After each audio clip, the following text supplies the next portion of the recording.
Então tá, mas Rafa, diz aí. Vamos falar do quê? Por que a gente vai falar disso? O que é... Por que você quer falar disso? Conta aí. Não, só pra falar, assim, que eu não sou designer de profissão, assim, né? Mas eu sou de coração, assim. Eu gosto demais da área e admiro muito, assim. Então é uma coisa que eu estudo e leio e tento aplicar muita coisa, né? Do design na minha vida e no trabalho, no geral, assim. Então, quando...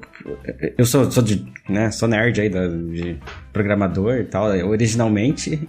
E aí migrei pra área de gestão e a gente foi nesse... Né? Hoje a gente tem uma empresa que é a Thaler, né? E a gente trabalha com produtos, né? Desenvolvimento de produto hoje. E...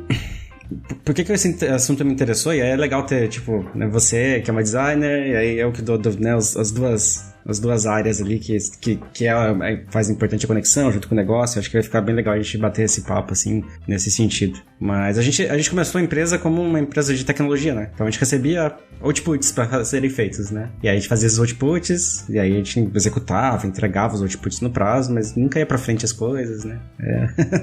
Não andava, porque os caras decidiam, 2 anos depois chegava pra gente fazer, a gente fazia, né? Então a gente começou a tentar escalar um pouquinho mais nisso, assim. E foi quando a gente começou a entender um pouco mais essa questão de olhar os outcomes, né? De olhar, tipo, o que a gente tá realmente entregando, né? Tentar falar com o cliente, assim. E isso é difícil, né? Porque na nossa área, o que acontecia, né? Você deve conhecer bem assim, né? Tinha lá um monte de gente, ou uma agência, geralmente era uma agência, que lá definia layout, né? E mandava um monte de PSD pra gente implementar, né? E a gente começou a tentar mudar esse cenário. E... pra gente, né? E aí começamos a estudar, né? Toda essa parte. E eu cheguei muito no Lean UX, né? No Cotilf, né? E o Seiden. E eles lançaram depois um livrinho, só o Jeff Seiden, né? O Outcomes Over Outputs. E nossa, me apaixonei por esse livro, assim, um livro, não sei se você conhece, mas tipo, é um livro super curtinho, assim, e é muito legal, né? E a gente começou a aplicar isso muito, trazer muito, né? E a gente começou a criar algumas coisas em cima dele, conectando com o que a gente já fazia, né? Então, a gente já trabalhava, por exemplo, com story mapping, né? Pra fazer esse mapeamento de todas as histórias. Então, toda a nossa gestão, a gente começou a migrar pra ser uma gestão com roadmaps baseadas em outcomes, então, a gente tá uns 2 anos, assim, nessa luta e tentando fazer os clientes entenderem isso, porque é muito difícil ainda, né? A gente vê que, assim, o pessoal mais C-level, assim, consegue entender essa questão do resultado, mas o middle manager é muito difícil. Eles querem saber a data que a feature vai ser entregue, né, e tudo mais. Não consegue entender que tudo é hipótese também, né? A gente tá olhando hipóteses, então não sabe se aquilo vai dar resultado mesmo. E que a gente tem que fazer o mínimo possível pra tentar já botar pra alguém ver e ver se aquilo realmente faz sentido, né? Também, ao invés de também ficar muito tempo fazendo pesquisa e se aprofundando demais, né? Então, não que não tenha que ter, né? Obviamente tem que ter, mas a gente precisa também ter um paralelo de entregar muito rápido pra sentir já, né? Sentir e responder muito rápido. Então, é sobre isso que eu propus, assim, pro Panda pra gente trocar essa ideia hoje, assim. Foi mais ou menos nesse sentido. Como é que a gente faz isso? Como é que a gente leva isso pros clientes? Como é que a gente faz os clientes entenderem isso? Que a gente tá olhando o resultado e não necessariamente a feature, que a feature pode mudar, né? Mantendo o resultado e que as coisas são hipóteses e assim vai, né? Boa, valeu, Rafa. E Mari, suas expectativas? É óbvio que eu fiquei pensando sobre o tema, né? E aí assim, é uma parada que sempre resvala em pesquisa, porque as pessoas acham que a pesquisa vai entregar a grande verdade, né? Vai entregar uma grande resposta, que a partir daí você não vai ter nenhum problema. E aqui tá validado na fase da pesquisa quando é só o começo de uma conversa, né? Só uma orientação, na verdade. E me lembrou também Jobs to be Done, sabe? Que, assim, óbvio que no UX tem muito termo que nasce de uma coisa bem óbvia e antiga, mas Jobs to be Done foi uma sistematização interessante da questão do outcome, talvez, né? Fazendo essa associação agora. Então, você saber o que é que você tem que fazer lá na frente, o caminho que você tem que construir até atingir aquele done, né? Que é o interessante. É isso, é onde eu quero chegar, o caminho que eu vou fazer não interessa, eu tenho que saber onde eu tenho que chegar. E isso é fazer pesquisa, tipo, eu tenho que responder uma parada. O caminho que eu vou fazer pra ter essa resposta é outra coisa. E o tempo que vai levar também é outra coisa. Sim. E eu vejo até a pesquisa no sentido de também, será que esse é um problema real, né? Às vezes a gente vê com um problema, será que esse é um... Exato. Será que esse problema realmente existe, né? Então. As pessoas inventam um problema pra emplacar uma ideia, né? E às vezes nem é um problema, é isso. Fala, não, sua ideia não é tão genial assim, sorry. E essa é a vida. Exatamente. Uma das coisas que o Lean UX trouxe, assim, que eu acho...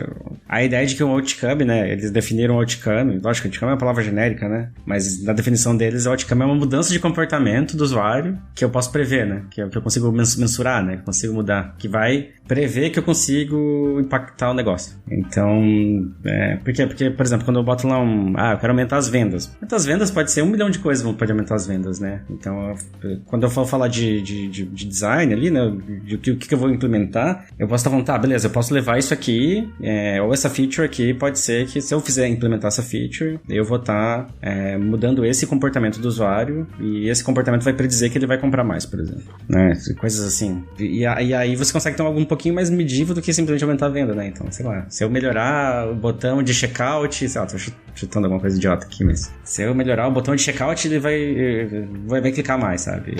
Não é nada idiota isso, porque é uma parada que se discute exaustivamente, né? Quando você traz uma ideia. Por exemplo, é que eu falo às vezes de resultados intangíveis ou resultados não monetizáveis, sabe? São coisas que você cria para impactar de um jeito que vai acabar de alguma forma aumentando o lucro, mas que você não vai ter o resultado na hora. É isso, é impacto comportamental, de repente é uma coisa que vai resvalar lá pra frente. Tem como acompanhar? Tem, mas não é agora, tá ligado? Tipo, então tem que ir desenvolvendo. E eu gosto muito desses resultados, sabe? Principalmente quando você vai falar em produtos educacionais, que eu trabalhei bastante tempo, não tem como eu falar de um lucro imediato para alguns produtos educacionais, sabe? Há impacto a longo prazo, então a gente tem que achar outro jeito de arrumar dinheiro rápido, né? Não com algumas coisas que você está fazendo. Então geralmente eu pergunto isso, assim, se a pessoa quer dinheiro rápido ou se ela quer o resultado. É aquela velha história do Homem-Aranha. Vou desenhar o Homem-Aranha. Sim. Quanto tempo eu tenho pra desenhar o Homem-Aranha, né? Sim. Eu falo, gente, eu posso achar a resposta da verdade do universo. Quanto tempo você me dá? É isso. Exato. É sobre isso. Gente. É isso. Esse eu já tô animado. Já tô animado porque a gente vai começar o Love the Problem de hoje. Solta a vinheta, Léo.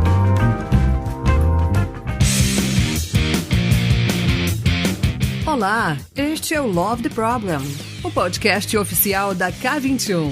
Evolução contínua de pessoas e organizações. Com carinho, toda semana para você.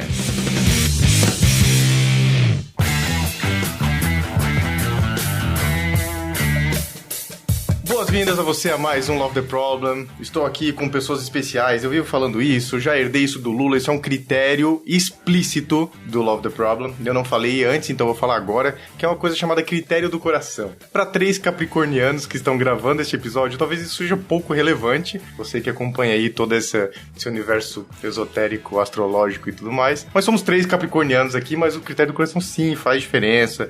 Faz com que o episódio seja um ótimo episódio, que as pessoas vão gostar de ouvir o que tá rolando aqui, que é a gente convida pessoas com quem a gente gosta, pessoas que a gente gosta de conviver, pessoas que tocam o nosso coração, pessoas que a gente se dá bem e tudo mais, porque daí a conversa fica uma maravilha. Então, e isso serve em rede, inclusive, porque se uma das pessoas que está aqui gravando comigo hoje, que eu já vou apresentar pra vocês, me disser, tem uma pessoa massa pra gente gravar, eu confio, porque eu confio na rede, eu confio no critério do coração. Fechando o parênteses emocional deste episódio, estou aqui, eu vou começar por ela, que está estreando no Love the Problem, e já vou contar pra vocês, ela estreou já com 3 episódios marcados, porque eu decidi que eu quero gravar muitas coisas com a Mari. Então daqui, Mari, muito bem-vinda ao Love the Problem. Olá, muito obrigada pelo convite, gostei muito. Eu gosto de falar, né? Então tamo aí.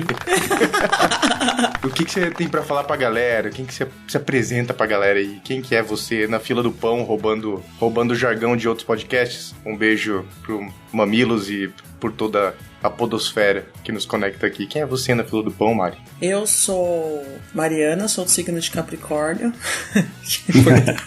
Fico muito feliz que seja um podcast e as pessoas não vão poder ver as nossas faces tristes, que é característico do nosso signo. Então só vão ouvir as nossas vozes, tá tudo bem.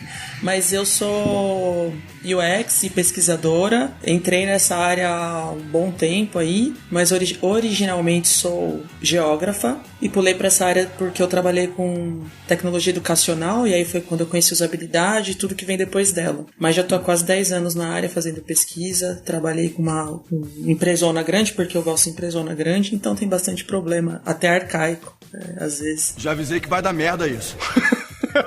Eu não sei se isso pode ir pro aquelas. Claro que pode, Denis. É verdade. Mas é verdade, eles sabem disso, né? E eu também, hoje, eu sou pesquisadora acadêmica também, né? Então eu faço a pesquisa rápida no dia a dia e a pesquisa eterna na academia. É isso. E ao lado, no meu caso aqui no Zoom, né? Porque estamos aqui gravando virtualmente acima do quadradinho da Mari, está ele, Rafa Cáceres. Bem-vindo a mais um episódio do Love the Problem, Rafa. E aí, obrigado pelo convite de novo, cara. Estamos aí.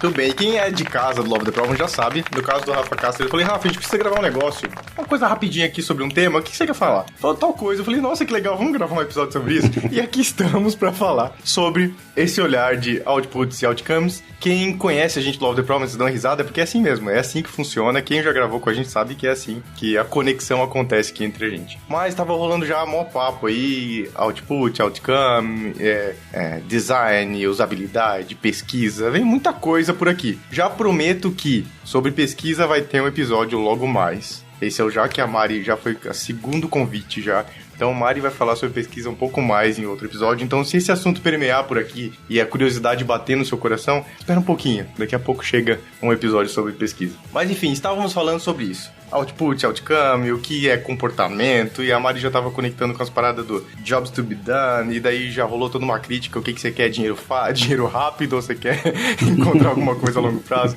É isso que vai rolar aqui neste episódio, espero que seja com muito mais coisa desse tipo até o final, até acabar essa 1 hora aqui. É polêmica pra caramba. Tá.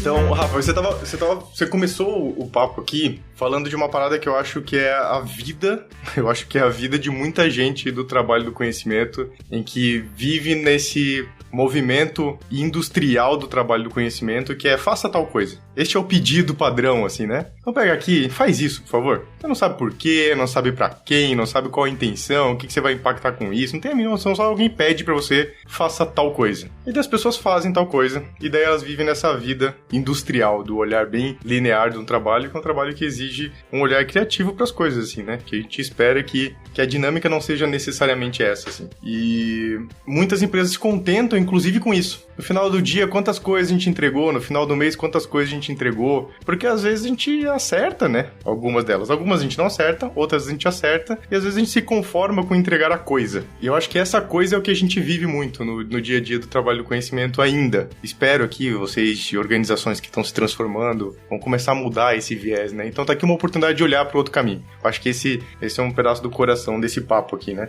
No lugar da coisa, o que a gente pode olhar além da coisa, né? Ou por que estamos fazendo esta coisa? Porque no fim das contas a gente tem que fazer uma coisa, né?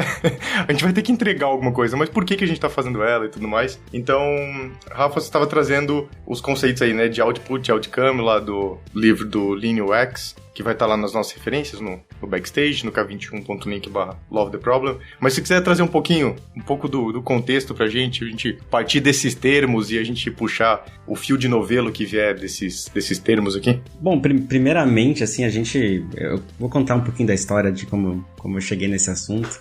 Eu acho que a maioria do pessoal vai se identificar, pelo menos quem trabalha com tecnologia, mas a gente recebe coisas prontas para implementar, né? Então esse é o desenvolvimento baseado em outputs, né? Então, você recebe a ideia, faça essa feature, faça esse app, faça essa integração, faça isso, faça aquilo, né? Implemente muito rápido, né? Então, a gente, como agilistas, aí a gente começou muito assim também, né? Vamos fazer mais rápido e vamos aumentar o throughput, vamos diminuir o lead time, melhorar a eficiência, né? Basicamente, é isso que a gente sempre ouviu. E em algum momento a gente começou a ver que a gente estava entregando mais rápido o que não era para ser entregue também, né? Não necessariamente o que era para ser entregue. E isso gerava um gap muito grande entre o que a gente precisava entregar e o que a gente estava entregando, né? Então, quando a gente começou a tentar escalar isso, né? E tentar ter esse olhar mais sistêmico sobre o que a gente está fazendo, a gente começou a olhar e falar, peraí, a gente precisa entender melhor o que realmente a gente vai fazer. Mas, ao mesmo tempo, a gente também não pode chegar e ir pro outro extremo, né? Da paralisia por análise, né? De ficar muito tempo, né? Que também é o que acontecia, né? Vários clientes, 2, 3 anos de planejamento para depois mandar o que a gente tem que ser feito. Então, como é que a gente encurta isso? Então, resumindo, assim, no mundo que a gente tá hoje, é tudo muito incerto, né? O resultado que a gente vai atingir com o que a gente tá construindo é muito incerto. Então a gente tenta sempre diminuindo, né? Como é que a gente entrega menos? Como é que a gente reduz esse lote para que a gente consiga testar as coisas e andar com, né? Não sair correndo que nem louco pro abismo, né? Tentar dar uns passinhos um pouquinho mais, né? Tateando antes da gente conseguir entrar de cabeça em algum lugar. Então, eu já tinha lido o LeanWorks lá atrás, assim, mas eu acho que eu nunca tinha caído a ficha porque não era a minha realidade ainda. E eu li um livro chamado Outcomes Over Outputs, do Josh Sadin, que é um dos autores do LeanWorks, e ele trouxe isso muito bem pra mim, assim, né? Sendo um outcome, né? Um resultado, né? Que a gente quer, mas ele define esse resultado como uma mudança de comportamento do nosso usuário ou do nosso cliente, né? E ele sempre define esse outcome que a gente quer como uma mudança de comportamento. Isso pra mim foi genial, né? Porque uma mudança de comportamento eu consigo medir, né? Se o usuário, o cliente tá clicando mais, se tá comprando mais, se tá andando pelo caminho certo, se ele tá indo por onde a gente espera que ele estaria indo, né?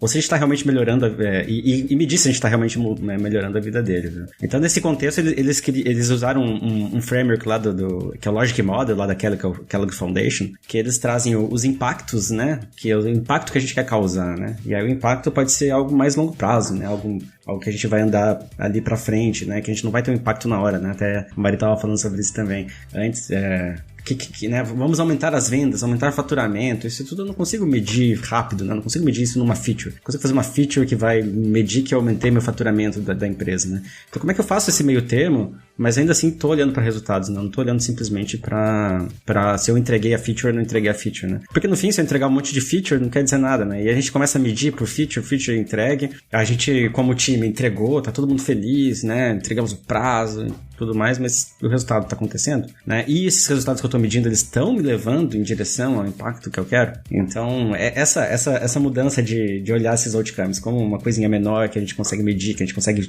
trabalhar se esse comportamento do usuário vai mudar ou não, que aí a palavra entra em cima do comportamento mesmo, né? Como é que eu influencio, né, essa mudança de comportamento para ter um resultado melhor. Então, a gente começou a estudar isso, começou a aplicar muito e ver que isso é muito legal e funciona, né? Então, você conseguir aplicar. Quando você começa a pensar assim, você começa a parar de pensar em features como uma entrega, você começa a pensar em feature como uma hipótese de solução para um outcome que você quer ter. Uhum. E aí você começa a ter várias oportunidades, né? E aí se encaixa muito com o que a gente vem falando de Kanban também, né? Eu tenho várias oportunidades ali, qual que eu vou escolher para testar primeiro? Uhum. Como é que eu vou testar isso? Como é que eu testo isso da menor forma possível, né? E aí Lean Startup, todo esse movimento também ajudou muito o pessoal a enxergar mais isso, né? Que é, como é que eu testo muito devagar, muito rápido, quer dizer, e menor, né? E aí eu vou construindo, né? Vou construindo em cima disso uma solução mais robusta até e adaptando, né? E aí agilidade, né? E adaptando essa solução até que eu consiga investir cada vez mais naquela solução para atingir esse resultado que eu quero. Então, basicamente é isso.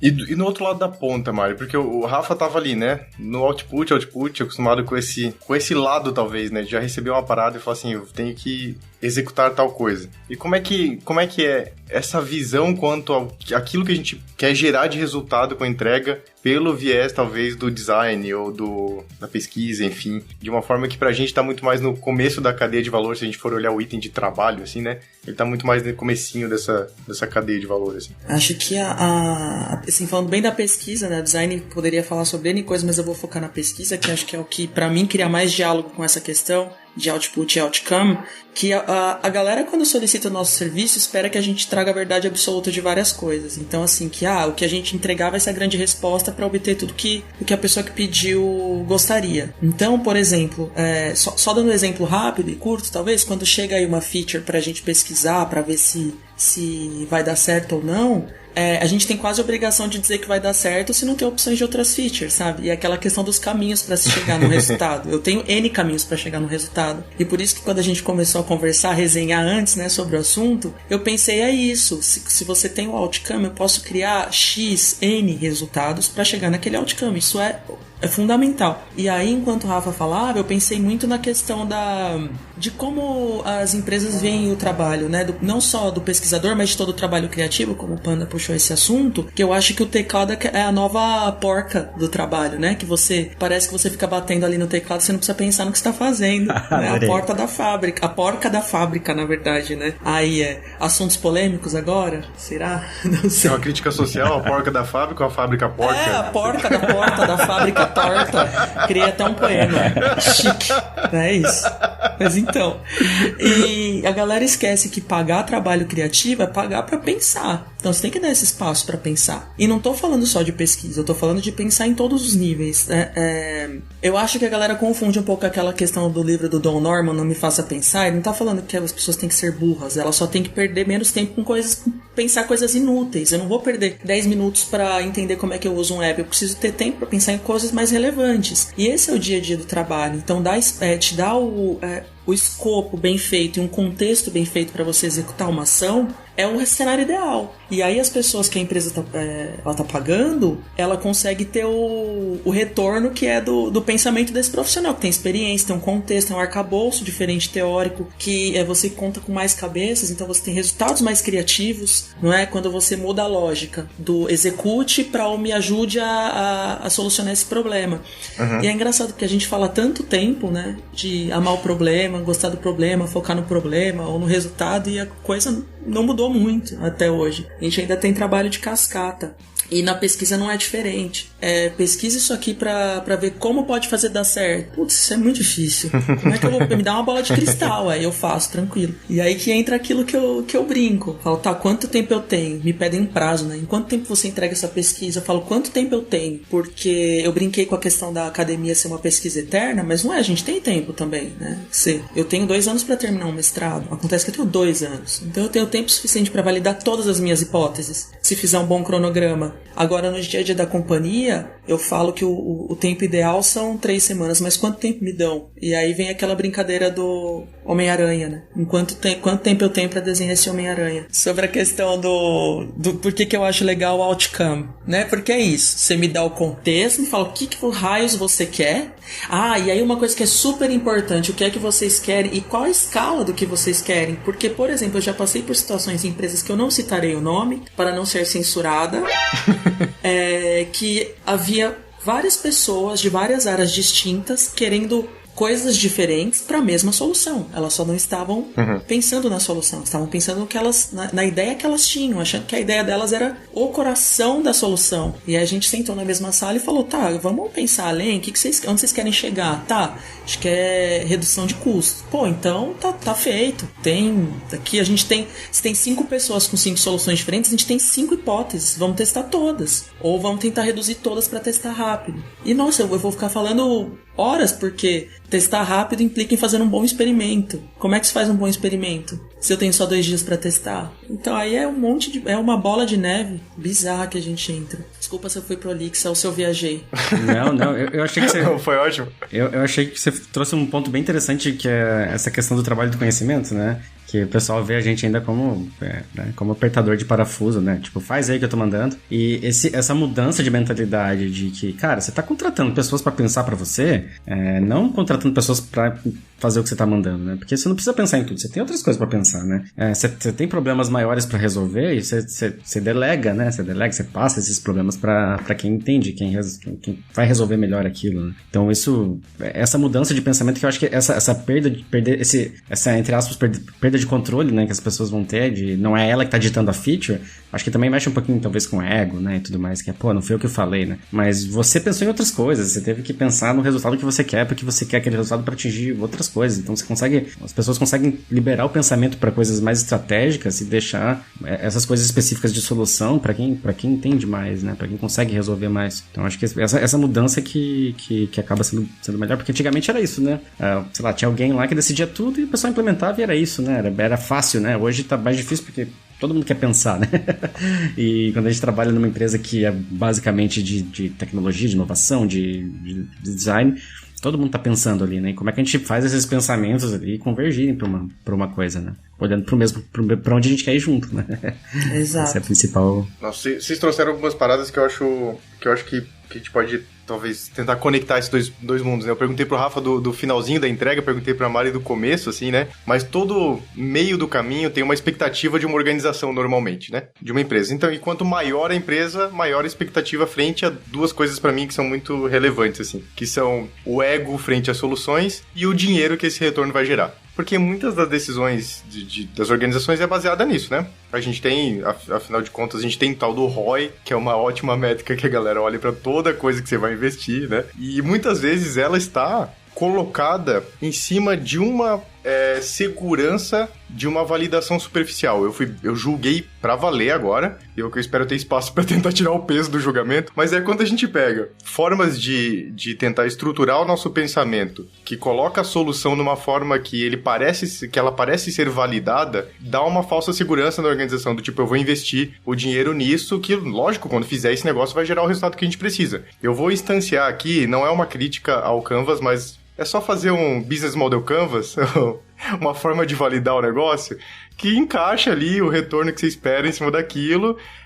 Só que muitas vezes isso está centrado no ego de uma solução que a pessoa até mesmo tem, assim, um apego talvez, né? Frente a uma solução. Então eu pego a minha solução, aqui eu já pensei aqui na minha cabecinha, e eu encaixo ela num Business Model Canvas, e eu entendo que ela é o suficiente para validação sobre o retorno esperado de alguma coisa. É bem fácil encaixar, gente. É bem fácil encaixar uma ideia que você tem dentro de um formato, assim. Não é um exercício, na minha opinião, muito complexo de fazer. O problema é que ele vem carregado de vieses. Ele vem carregado de hipóteses, ele vem carregado de suposições que não foram validadas. Então ele tá bonito num formato. Só que ele tá cheio de incerteza. E o Rafa trouxe essa parada, né, de diminuir a incerteza. Eu fico lembrando do desenho que, quando a gente tava juntos lá no beta, né, Mari? A gente olhava bastante o desenho de um gráfico, assim, que era um monte de rabisco, que era um nível de incerteza, até virar uma linha na horizontal, assim, né? Que é a ideia de fazer exercícios para diminuir a incerteza, para que no momento em que a gente coloque esforço naquilo, não que a gente já tenha solução, mas a gente já invalidou vários outros caminhos que não são caminhos que fazem sentido para aquilo que a gente espera, né? Só que conectar isso dentro de uma grande corporação muitas vezes não é bem visto, porque você precisa ter um olhar de negócio, por exemplo, bem estruturado dentro de um formato como o Business Model Canvas, e aprovar esse orçamento com alguém e sair fazendo, sabe?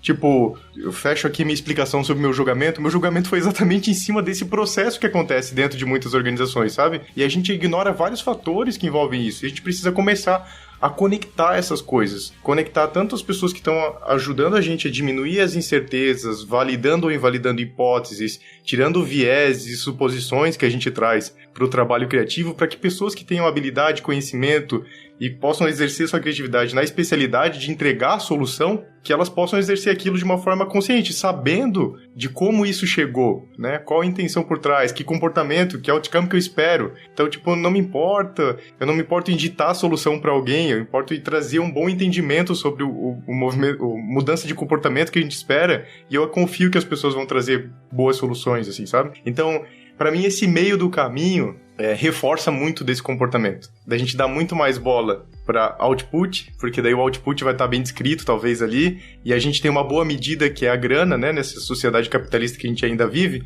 que a grana é uma boa medida de convencimento, então a grana que está ali no meio do caminho justifica essas escolhas, assim, mas elas são frágeis, na minha opinião, né? Eu já passei por algumas organizações onde essas escolhas foram bem frágeis. Fora a questão de estrutura hierárquica, poder e todas as outras coisas. Eu tô só isolando a parada olhar negócio e dinheiro, mas tem outras coisas que impactam muito nisso também, assim, né? Mas eu acho que aqui esse olhar sobre outcome começa a quebrar um pouco dessa relação super mecânica, dessa expectativa de grana, assim. Porque se a gente não tá mais falando da coisa, a pessoa que patrocina não sabe necessariamente o que vai ser feito, né? Tá, mas como é que eu vou patrocinar algo que eu não sei direito o que é? Mas, sabe, tipo, a gente começa a quebrar a parte desse sistema quando a gente olha de forma mais consciente pros outcomes, por exemplo, assim. Eu acho que é uma inferência minha, eu não vivi isso muito nas empresas que eu passei, mas eu sei que essa conversa gera olhares diferentes para aquilo que a gente faz, assim, sabe? Com certeza. Eu fiquei pensando só que dá pra fazer canvas até pra enxugar gelo, né? Se você modelar bem o discurso, você consegue tentar convencer alguém.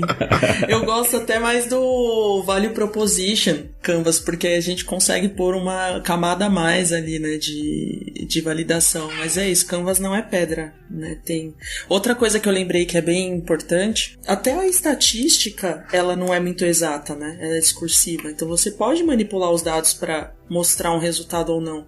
E o que vai bloquear isso são os testes, né? O que vai, no final, dar a resposta correta são os testes. Então, pensando nesse discurso de incerteza, eu pensei muito em eu tento trazer para todas as minhas pesquisas, mesmo as qualitativas, a questão da margem de erro e margem de confiança, né? Então, quando eu consigo colocar essa margem, eu consigo controlar a expectativa do meu cliente, né? Que seja interno ou externo. Então, eu falo, olha, esse tempo que você me dá, eu consigo alcançar esse escopo, né, de pessoas, e aí eu vou atingir essa margem aqui de confiança, ou essa margem de erro. E isso ajuda muito na hora de explicar o que é que vai acontecer e o quão certa vai ser a minha resposta para ir para aquele outcome ou sei lá, para validar aquela hipótese ou aquela feature. E outra coisa que eu sempre penso, é óbvio que tem alguém que está numa cadeira, num alto cargo, que tem muita experiência com o negócio. A gente não está querendo invalidar essa experiência que a pessoa tem quando a gente critica a questão da cascata, né? Tem que se considerar que a pessoa, sei lá, de repente fundou um império, tá? Uma empresa gigante, alguma visão de negócio ela tem, ela pode contribuir. O problema é ela querer sobrepor só a ideia dela a um contexto que às vezes ela já não conhece mais, justamente por estar naquele nível, né? Um nível mais alto onde ela pensa estrategicamente o macro. O micro, essa pessoa ela acaba perdendo esse contexto. Então, a questão de deixar as pessoas que são pagas para pensarem, é pensar mesmo na troca. Me traz alguma coisa e aí eu te coloco uma outra camada de conhecimento, a gente constrói e fica parrudo pra caramba, né? Principalmente quando é visão de negócio. Então, eu gosto muito disso. Em lugares que tem liberdade pra criar, eu trabalhei em muitos lugares, tive muita liberdade, isso foi maravilhoso. Então, você vai lá, pega um outcome que você quer chegar e faz uma pesquisa massa, rápida, joga ali um PowerPoint pra fazer um pitch, e aí vem a mulher ou o cara de negócio e fala, cara, isso não dá R$1, isso é sonho. E beleza, puta, errei, realmente, isso aqui é ideológico, não vai rolar. Ou às vezes a pessoa te ajuda a modelar para transformar em dinheiro, porque a empresa quer ganhar dinheiro, é isso. Uhum. Agora, não pode interromper esse contato, esse diálogo ele é muito importante para o funcionamento da companhia, né? Então acho que é isso, eu concordo com essa crítica da cascata, eu detesto cascata, mas tem que ser jogo aberto. Se for para ser cascata, então é cascata, não perde tempo pesquisando, minha filha, porque é essa feature que vai ter que ser feita. Então vou pesquisar a melhor maneira de fazer essa feature, mas também vou entender o outcome e vou falar, isso que você quer não vai acontecer, tá? Eu vi aqui que não vai acontecer tal coisa, talvez. E aí tá tudo bem, mas tem que ter, acho que o diálogo não pode ser interrompido. Não, eu concordo. Eu acho que testar tudo também às vezes é loucura, né? Tipo, vamos fazer tem que fazer um cadastro. Vamos testar a hipótese, a gente precisa ter um cadastro, né? Talvez dá pra testar em produção. Exato. Se for acordado, vai na fé, o né? acordado não sai caro. A questão às vezes é, beleza, essa feature eu vou fazer, mas o que a gente vai resolver com isso, né? Vamos testar, porque trazendo pro nosso mundo é a mesma coisa que um desenvolvedor sênior fala, não precisa testar meu código porque eu manjo, entendeu? Calma aí. Calma aí, vamos aos pouquinhos, né?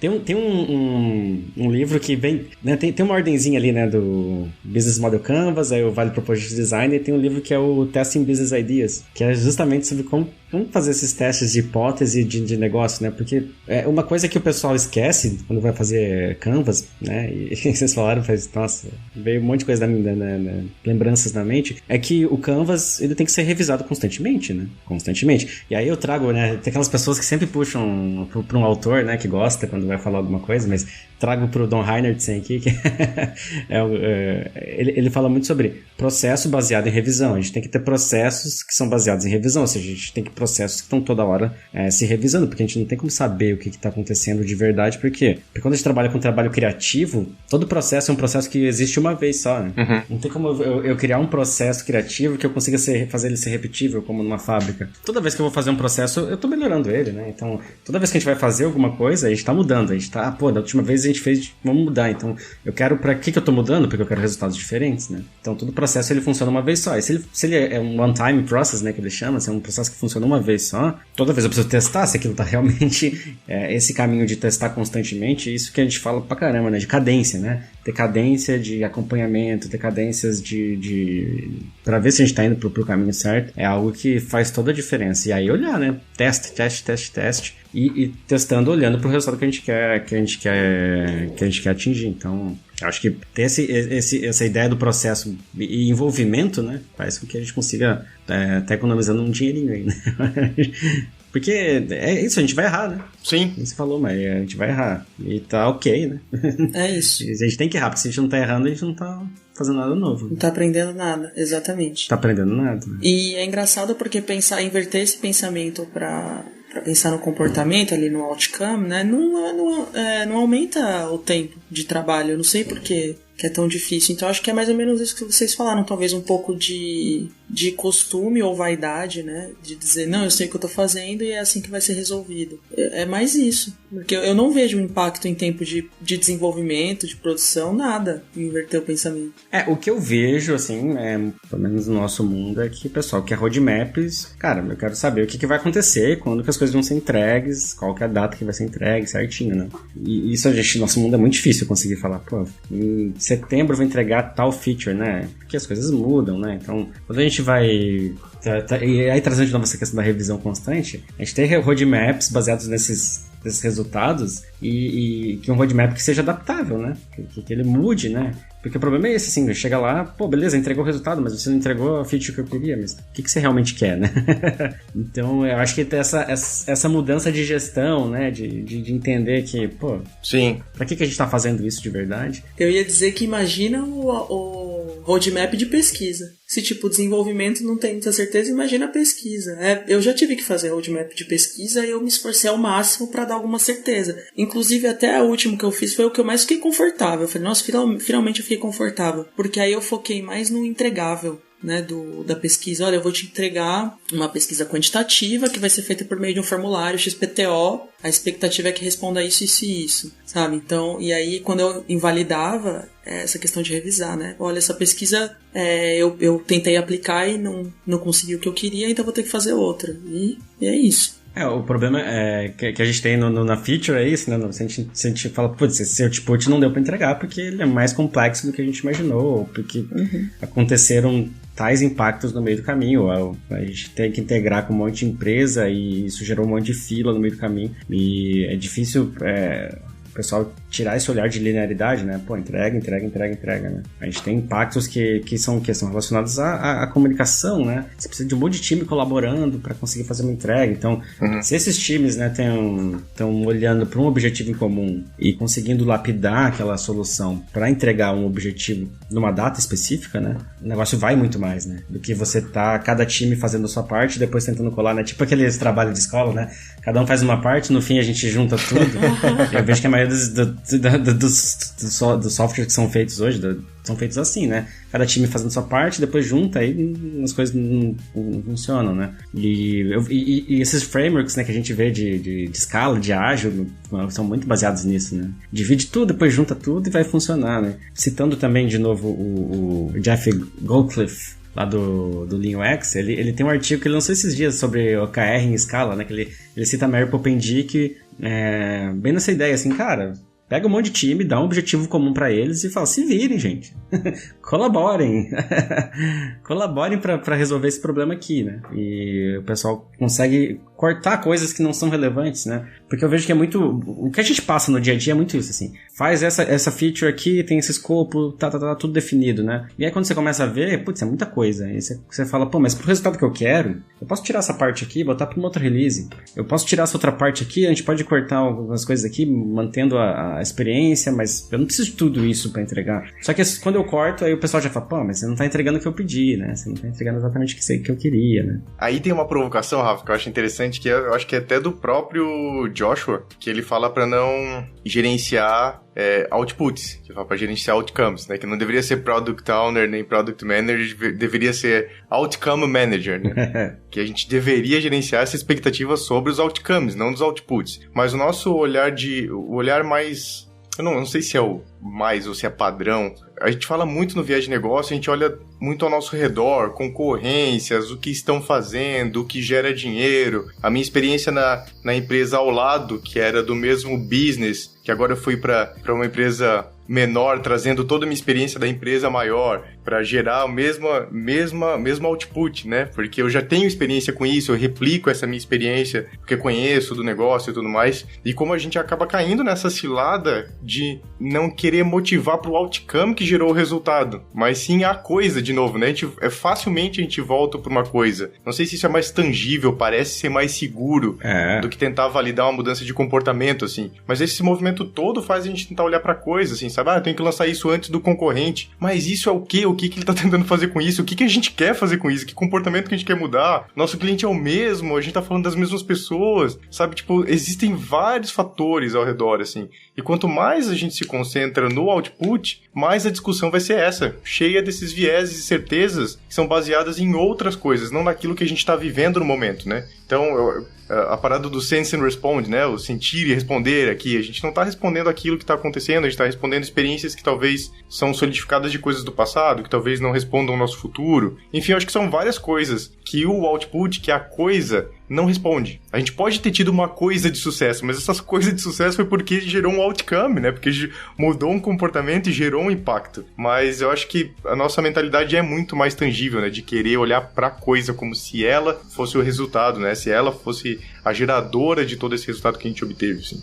E eu vejo que o resultado, ele também pode ser maleável, né? E isso é uma coisa que eu tenho visto, e todo mundo aqui tá vendo, que é... O que se faz hoje? Eu quero atingir esse resultado, tenho que fazer todas essas features, essa output. Não tenho gente suficiente. Contrata, né? Começa a botar mais gente. Aí coloca mais gente, não necessariamente você entrega mais, né? E aí você contrata mais gente, né? E aí pra você conseguir mais investimento, você precisa ter headcount, você bota mais gente ainda. E hoje eu vejo que a maioria das empresas, startups de alto crescimento e tudo mais, estão nessa de bota mais gente, porque a gente precisa entregar. Mas será que a gente precisa entregar tanto mesmo, né? Será que a gente não consegue realmente... a gente precisa crescer tanto, assim, para conseguir entregar algum valor, né? Será que eu não posso diminuir um pouco também as expectativas para conseguir entregar valor e ter uma lucratividade maior, sei lá?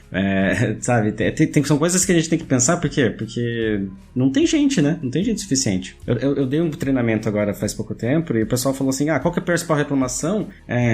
Que tem pouca gente, mas tem 2.000 pessoas e tem pouca gente. Precisa de mais gente, mas se bota 4.000 pessoas, vai ser pouca gente ainda, sabe? Porque é inerente ao sistema que a implementação, o fazer, né? O construir, o que vai dar o resultado, ele é o gargalo, né? Ele é o gargalo. Então, o que a gente tem que fazer contra isso? É escolher melhor, escolher as batalhas que a gente vai ter, né? Então, eu vejo que a gente tá perdendo essa conexão, né? Que a gente precisa ter opções, a gente precisa trabalhar melhor as opções, a gente precisa entender melhor, a gente precisa pesquisar mais, a gente precisa aprofundar mais nas coisas e realmente passar para a implementação, para a construção, o que realmente precisa ser feito, né? Ter opções e testar melhor e testar aos pouquinhos, né? Acho que com isso a gente consegue não precisar de tanta gente, né? A gente consegue fazer mais com menos, né? É isso. Eu tenho um case que foi muito interessante nessa questão de outcome e output, porque eu lembro que me pediram ajuda para resolver uma questão, e aí eu falei, eu preciso entender o que tá acontecendo, que fase que esse projeto tá, o que é que vocês já pesquisaram, o que já levantaram. Aí me entregaram uma planilha com 33 features, que era pra fazer um aplicativo. Aí eu falei, então onde eu entro nisso? Porque temos 33 features em um aplicativo, então eu não tenho que fazer nenhuma pesquisa, né? Acabou, vocês têm a solução, tá ótimo. Eu vou, falar go for it, é isso. Só que aí me deu uma comichão. Eu falei assim, não, essa parada vai ser meu case. Eu vou pegar isso aí. Assim, não é aquele case, o grande case da minha vida, vou ganhar um prêmio da ONU. Mas, cara, foi muito massa o processo, sabe? Eu falei, não, eu vou brincar. Aí fui pro trampo um dia, pedi um dia só pra brincar com aquilo. E aí criei um fluxo com todas as features que entregaram. Porque se você tem 33 features esclarecidas, provavelmente você vai ter 66 de coisas que você não pensou. São ligações entre features, né? Que vai acontecer. E aí eu criei um Megazord no Miro, todo um mapa de fluxo, e isso contando com back-end e tudo mais. Aí falei, legal, vou mandar esse link como quem não quer nada. Mandei pra PO, falei assim, é isso aí que vocês querem construir, beleza? Ela olhou e falou, não. Eu falei, é óbvio que é. Falei, tudo que você me passou tá aí, é bizarro, não precisa, vamos conversar, o que vocês querem? E aí eu lembro que a demanda tinha vindo de cima, né? Então tinha que fazer. Aí eu falei, gente, qual o medo que vocês têm de falar, não, pera, vamos conversar um pouco só? Vamos ver aqui. Mostra isso pro cara, fala, olha que absurdo que é. Mostrou, não, vamos ver, beleza. Aí eu sentei e fiz um protótipo com um PDF pedacinho só daquilo. Falei, olha, na minha visão, né, na verdade eu fiz acho que uma pesquisa que foi quant, mas com uma margem de confiabilidade pequena, mas tudo bem, né? Já foi legal. E aí eu falei, supostamente a gente só precisa da feature XYZ, acho que era um total de 6 features. Aí eu fiz um protótipo super rápido, usando UI kits, que são pedaços de interface tão prontos, né? Ctrl+C, Ctrl+V, isso é muito bom também, não precisa fazer no papel. Eu dou Ctrl+C, Ctrl+V no XD, ligo uma coisa na outra, fiz um vídeo, mandei o vídeo pra galera falando, isso aqui é massa. Tô resumindo a história, que é gigante. E saí de férias. Nisso começa a pipocar meu celular. Todo mundo querendo ver o vídeo. Até que chegou o chefão pedindo autorização pra ver o vídeo. Eu falei, bom, ferrou. Liguei pro meu chefe na época e falei, deu ruim ou deu bom? Ele falou, acho que tá dando bom. Acho que vai rolar. Aí nessa proposta, a segunda parte era convencer as pessoas. E aí aquilo que eu falei pra vocês, eram desejos distintos, a mesma coisa, com soluções diferentes, com visões dissonantes de solução. E aí a ideia foi juntar todo mundo e falar, tá tudo bem, todo mundo tem uma solução. Só que qual é a mais barata, qual que é a mais rápida e qual a gente acha que vai ter maior impacto no comportamento? Qual que é a maior dor? A maior dor é essa, e a gente vai resolver isso. E aí fez um aplicativo super simples, que cabia no celular do usuário, porque com uma pesquisa muito simples de entender quais os smartphones que seus clientes têm, você já consegue saber se eles instalariam ou não, porque ninguém vai instalar WhatsApp, Facebook, Instagram. Então se sobrar espaço, beleza. E teve uma conversão muito boa. Rapidamente o projeto chegou na fase 2. Isso pra mim foi um feedback muito positivo, assim, né? De terem me procurado pouco tempo depois do desenvolvimento para dar continuidade ao projeto. Depois eu saí da companhia, mas eu fiquei super apegada, porque foi super difícil convencer. E é isso. Não, é óbvio que eu falei só da minha parte, porque é o que eu posso relatar. Mas teve muita gente envolvida, óbvio, né? Nossa, é um exemplo perfeito. Quer cortar escopo, né, no fim? A gente fala isso, né? Você precisa ver, que eu não posso falar qual feature que é, senão vai ficar na cara o que é, mas foi uma coisa besta, sabe? Besta pra caramba que fez e deu super certo, ficou chique. E também tem uma parada pra mim da permissão pro exercício da criatividade, que eu acho que é o que motiva o trabalhador do conhecimento, assim, né? Do tipo, cara, faça isso. Quem é que... Eu sei que tem pessoas que tem essa pegada do trabalho, assim, do tipo, me diz o que eu preciso fazer que eu sou feliz. Cara, massa, não, sem julgamento quanto a isso, assim, né? Segue a vida de boa. Mas quando a gente tá olhando pro trabalho do conhecimento que a gente espera soluções criativas, isso já é uma coisa esperada. Isso que a Mari falou, a gente contratou pessoas pensantes aqui, né? E a gente elimina essa parte do tipo, criatividade e pensamento dessa pessoa, tende a ser uma coisa muito frustrante, assim, né? E raramente a gente vai atingir algum resultado pouco previsível, que é uma das coisas que gera resultados diferentes nas organizações, assim, né? Aquilo que é previsível, provavelmente alguém já fez, provavelmente já tem alguma coisa disso. Quando você quer fazer uma coisa diferente, que impacta o comportamento das pessoas, é outra pegada. E você deixar as pessoas livres para pensar em frente a isso, então você priorizar, eu tô usando essa própria provocação do Joshua aqui, né?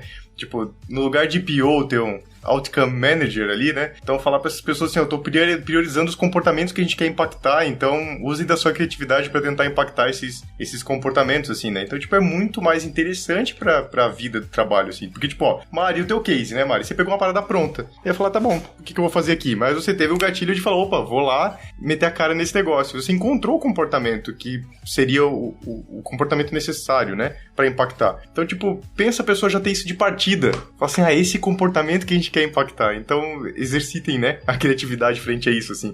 Eu acho que é o próprio Joshua que tem um ele conta um case de uma... Eu não sei se é um case ou é um exemplo, então não sei se isso é fato ou se isso é só um exemplo, assim, de uma loja de colchões. Para vender colchões, eles estavam precisando alavancar os resultados de colchão e tudo mais, precisavam girar esse impacto, e eles perceberam que o comportamento das pessoas na loja de colchão não estava convertendo a venda. Daí eles criaram aquela loja de colchão que você bota o jaleco, não é o doutor do colchão, não.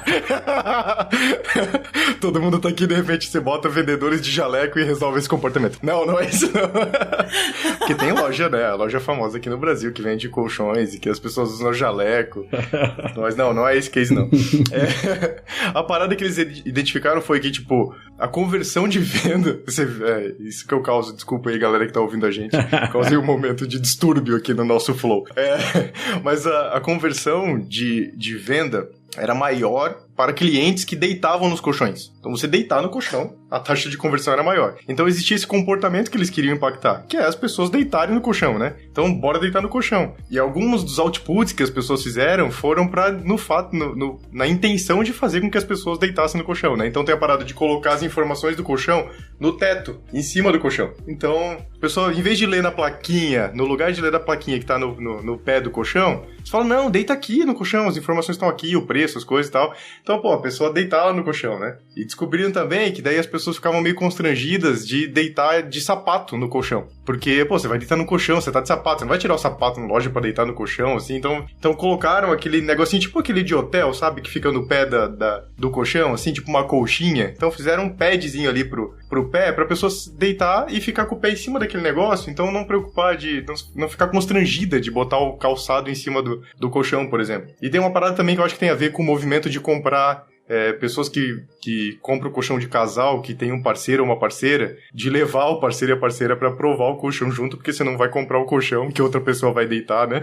E receber feedbacks não muito bons por ter comprado o colchão ruim. Então fizeram também ações pra motivar as pessoas a levarem seus parceiros e parceiras pro colchão. Então, tipo, não é um movimento trivial de venda. Normalmente a gente tem soluções prontas de, coloca informação aqui, sei lá, bota um totemzinho com informações, bota uma abordagem diferente de venda dos vendedores, coloca o vendedor de jaleco no colchão e tal, mas nesse caso fizeram com que a pessoa que entrava na loja mudasse o seu comportamento porque eles sabiam que aquilo gerava impacto, né? Tinha uma hipótese de que a conversão era maior, não só uma hipótese, mas provavelmente algumas medições já frente a isso, assim, né? Então, são soluções criativas que provavelmente deixaram as pessoas usarem, né, da sua criatividade na intenção de mudar esse comportamento, sabendo que o impacto de vender mais colchões seria causado pelas pessoas deitando no colchão, assim, né? Então, eu sei que tem eu vou até deixar no backstage, a gente falou um monte de referência aqui, pessoas que ouvem a gente já sabem, mas k21.link/lovetheproblem, vão ter as referências que a gente falou aqui lá, e eu vou deixar uma referência que o Josh Seiden explica esse case, que eu acho que o nome do artigo é Outcomes as Leading and Lagging Indicators. Eu falei o inglês que eu tinha aqui, gente. Não ficou tão Perfeito. Bom, mas é isso.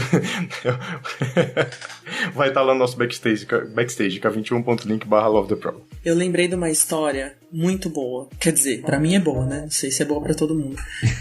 Não é case meu, quero deixar claro. É um case de alguém que, coitado essa pessoa, mas é de uma rede de fast food muito conhecida. Não aquela, a outra. Como é que é o negócio? Aí, eu fui comer nessa rede de fast food e aí eu vi umas pessoas de jaleco, ó, porque eu lembrei. Tinha uma galera de jaleco branco com o símbolo da rede de fast food escrito academia, papapá, e a marca. E eu fiquei muito curiosa. Falei, caramba, velho, como assim a galera de jaleco? Qual é que é, né? Será que eles estão experimentando a comida? Não sei. Aí comi a minha comida normal e vi que a pessoa tava fazendo anotações. E aí eu fui pro caixa. E aí a menina do caixa tava com um sorriso literalmente congelado. Assim, sabe? Ela tava de batom e um sorriso congelado.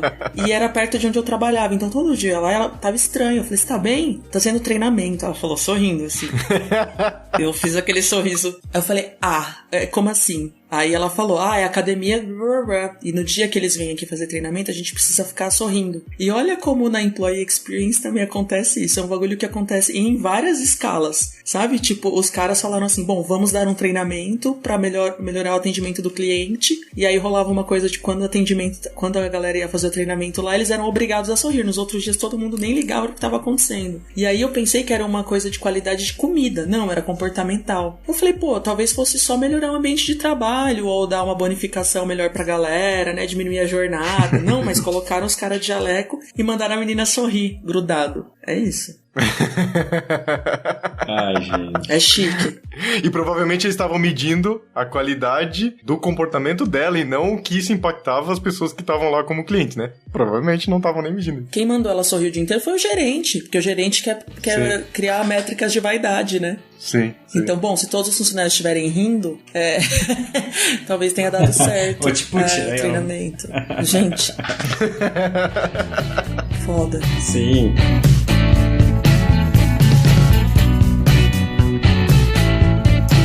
Gente, estamos chegando a 1 hora de episódio. É a hora que eu começo a dizer que a gente tá acabando. A gente tem ainda alguns instantes pra gente terminar o nosso papo aqui, mas eu já vou deixando que tem recadinhos no final, então esperem pra ouvir os nossos recados. Tem salve, que sabe dessa, Maria? A gente manda um salve aqui no Love the Problem. A gente tem lá no backstage, a gente tem um cardzinho, daí a gente pede pra você assim, ó, manda um salve, só escreve lá, é só escrever. O salve que você quer mandar pra quem você quiser, daí eu leio aqui o salve que as pessoas mandaram lá. Então, eu sei que você se conecta com o salve, então tem um salve aqui e tudo mais, tem alguns recadinhos, mas eu quero deixar esse momento pra vocês fecharem como vocês quiserem aqui, trazerem os seus pontos pra gente acabar a nossa conversa de hoje. Na prática, assim, a gente tá... Eu vejo que a gente tá indo pra esse movimento cada vez mais, né? De pensar pensar mais em resultado, né? Amar o problema, né? Pensar mais no problema do que a gente quer resolver, do que se apaixonar pela solução. Então, assim, o movimento principal é esse, assim. Eu acho que esse que você falou, Mari, antes, faz muito sentido, assim. É processo reverso, né? A gente fazer às vezes pegar uma solução que já veio pronta e sentar com o cliente e falar, tá bom, agora vamos traçar aqui qual o resultado que a gente quer realmente com isso. Ah, esse aqui? Beleza, então tá. Então, como é que a gente testa se essa solução mesmo? Então, assim, queira ou não queira, umas táticas de guerrilha hoje é o que a gente tem feito, porque é isso que vai fazer as pessoas começarem a entender um pouquinho mais de que a gente vive num mundo que a certeza é muito baixa, né? Lógico, isso a gente tá falando de coisas, né, de inovação, né? A gente tá falando da feature do RP lá de não sei aonde, né? Basicamente de inovação, o que a gente vai fazer de novo, do que a gente tá trabalhando de novo e o que te trouxe até aqui, né, não vai te levar pra frente. Então, como é que eu consigo trazer mais criatividade? Como é que eu posso usar, né, essa criatividade coletiva, né, essa capacidade inventiva das pessoas pra olhar um resultado e falar, pô, talvez a gente pode fazer isso mais barato, talvez a gente pode testar antes de gastar um monte de dinheiro, talvez a gente pode tentar fazer um pouquinho menor antes de contratar uma equipe inteira para estar fazendo, porque tem essa desconexão geral, né, entre o que a gente está fazendo e o lucro e o investimento. Então, assim, a gente vive num mundo muito confuso, onde as pessoas estão jogando dinheiro pela janela, fazendo um monte de coisa que não precisa ser feita, e esse desperdício poderia ter sido usado para a gente melhorar o mundo mesmo, né, não para ficar, às vezes, fazendo um monte de feature que ninguém nunca vai usar. Então, é um bom dinheiro circulando sem nenhum propósito. Então, acho que trabalhar com esse propósito, trabalhar com uma ideia do que a gente quer realmente fazer, do que a gente quer resolver, do que a gente quer mudar, é melhor, né? É melhor pra todo mundo, acho melhor pro planeta, né? A gente vê esse desperdício, porque a gente acha, é tudo tecnologia, não tem desperdício, mas tem, né? É um desperdício que não faz o mundo não ser sustentável, né? Pelo menos é o que eu vejo no geral. E essa ideia também de mudança de comportamento, de trabalhar métricas, de outputs, outcomes, não é só para as features também, a gente pode começar a usar isso para outras coisas, né? Qual o resultado que a gente quer dentro da empresa, né? É que as pessoas ficam sorrindo, né? Não, eu quero... né? Eu posso olhar outras coisas e, pô, acho que tem uma solução melhor que essa. Eu só imagino que deve ter uma solução melhor que essa. Talvez a gente pode testar com uma ou duas pessoas, né? Então, esses baby steps eu acho que é o que a gente tem que trazer para o mundo e saber que a gente tá andando, né? A gente não tem visão do que a gente tem para frente. E quem acha que tem, vai cair no abismo. Então, acho que o meu recado é esse. Assim, vamos tateando aos pouquinhos, vamos tentando levar aos pouquinhos essas ideias e fazer revisões constantes e usar cadências para a gente estar acompanhando e realmente vendo para onde a gente está indo. Da minha parte, eu fiquei pensando muito sobre essa questão do pensamento, né? De como se valoriza ou não a questão do pensar no mundo corporativo. E quanto mais a gente se aproxima de uma questão de discussão sobre metaverso, sobre a existência numa outra interface, mais a gente se aproxima do mundo das ideias, né? No mundo absoluto das ideias. Quando você para ali de interagir absolutamente com objetos, tudo quase vira pensamento. Então, assim, para não ficar só nessa abstração, que eu tô querendo dizer é que acho que a gente vem de uma cultura de que não valoriza muito isso, não remunera muito bem o pensamento, mas não é só sobre isso. É sobre o medo do conflito que esse pensamento gera. O ser humano que mais teme é conflito. Uhum. Então, assim, eu vou dar a ideia pronta, porque eu não quero muito falar sobre isso, sabe? Não tô afim, não vou perder tempo. Mas não é perda de tempo nunca discutir, né? Acho que a coisa que a gente mais precisa, inclusive, é esse fomento de ideias. Isso é cocriação, isso é pensar com mais de uma cabeça. E até então, até onde eu vejo, é isso que o mercado valoriza, talvez só não esteja sabendo usar. E aí, eu acho que entra muito também na questão da pessoa que está trabalhando nessas áreas, que exigem criatividade, de contestar, mas não contestar de um jeito imaturo, contestar com confiança, com base, né? Olha, eu sei que tem um jeito melhor de fazer isso, vamos tentar. Não tem que ter medo, né, do chefão. Essa figura, ela tá desatualizada, não tem mais. A pessoa que não quer conversar, ela vai ficar isolada em algum momento. Vai prejudicar a companhia. Então questiona, assim, numa boa. E mostra que tem uma ideia melhor e mostra o valor do pensamento. Infelizmente, toda mudança... Infelizmente não, acho que tá tudo bem também. Toda mudança social implica em uma insistência com a questão do ensino, né? De educar as pessoas que você convive. Então é educar os nossos gestores para entender que o mundo mudou. E mostrar para eles pelo que você está sendo pago. Eu estou sendo paga para pensar. Se você não quiser que eu pense, então puxa vida. O que devo fazer aqui, né? Se não pensar. Tudo bem. Férias no Caribe, remunerada. Delícia também. Esse é o meu recado. Muito bom. A gente especificamente tem esse privilégio, né? De poder enfrentar mesmo, né? Porque... É isso. É uma área aquecida, né? Então a gente deixa um legado aí exato. também, tentando impactar no mercado e levar uma relação de trabalho um pouco mais tranquila, né? Para as outras pessoas que estão entrando nessa área.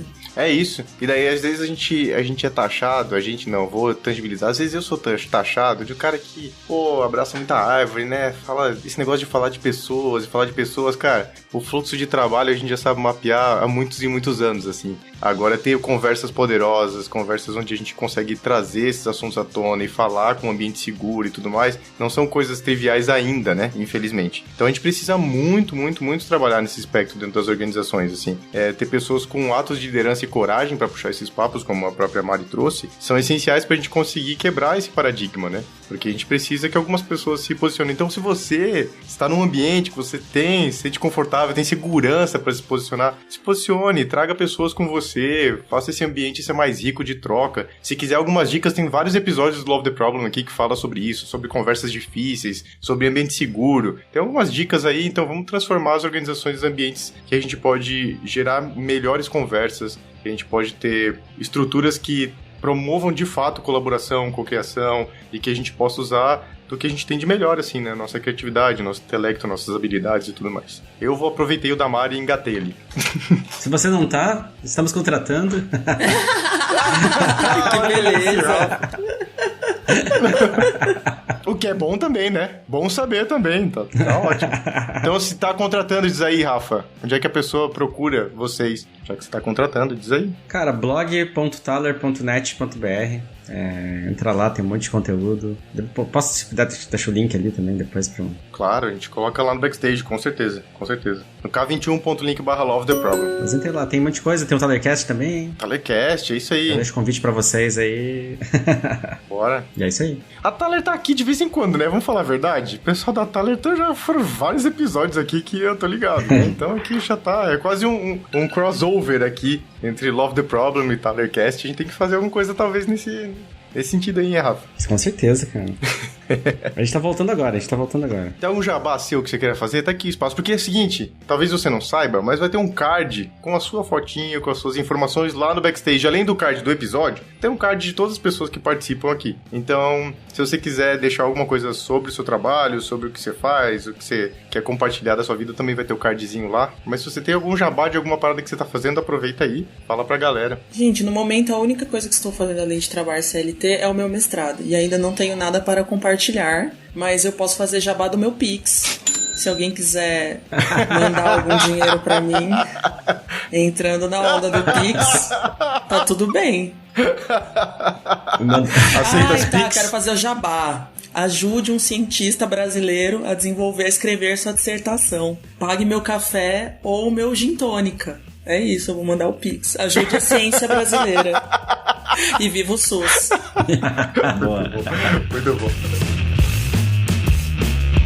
Pra fechar, então, o salve. É isso que a gente tem aqui, o AB que mandou esse salve. Tem um nome bem difícil. Então, o AB foi voluntário. A gente foi voluntário juntos no Agile Brasil de 2020. Mas o nome é Abelard Rangel. Então, o AB manda um salve, vamos ver aqui, ó. Manda um salve pro Pedro Botrel, na Potencial, e pra Isabela Cansado, na ArcelorMittal Sistemas. Então tá aí, ó. Ele me complicou porque não só o nome dele é difícil, como das pessoas que ele mandou o salve. E das empresas também é bem difícil. Então, Abi, um abraço pra você. Saudades lá do Agile Brasil de 2020. E a gente tem aqui aqueles recadinhos de sempre, né? A gente sai no Spotify ou no seu agregador de podcast favorito toda segunda-feira. Vai ter quadro novo por aí. Talvez quando você esteja ouvindo este podcast, o quadro novo já saiu. Então, deixem seus feedbacks sobre o quadro novo. Eu tô nessa expectativa agora. A gente já tem aqui, ó, experimentos novos para acontecer nesse comecinho de ano. Siga a gente no Spotify, siga a gente lá no YouTube.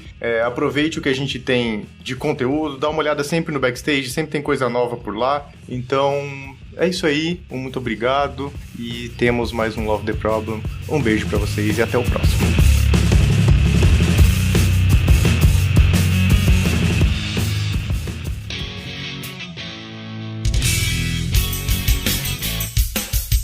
Este foi mais um episódio do Love the Problem, o podcast oficial da K21. Se você curtiu, compartilhe, inscreva-se no seu agregador de podcasts favoritos e espalhe conhecimento por aí. Procure por Love the Problem nas redes sociais e deixe seu comentário ou sugestões. Até o próximo!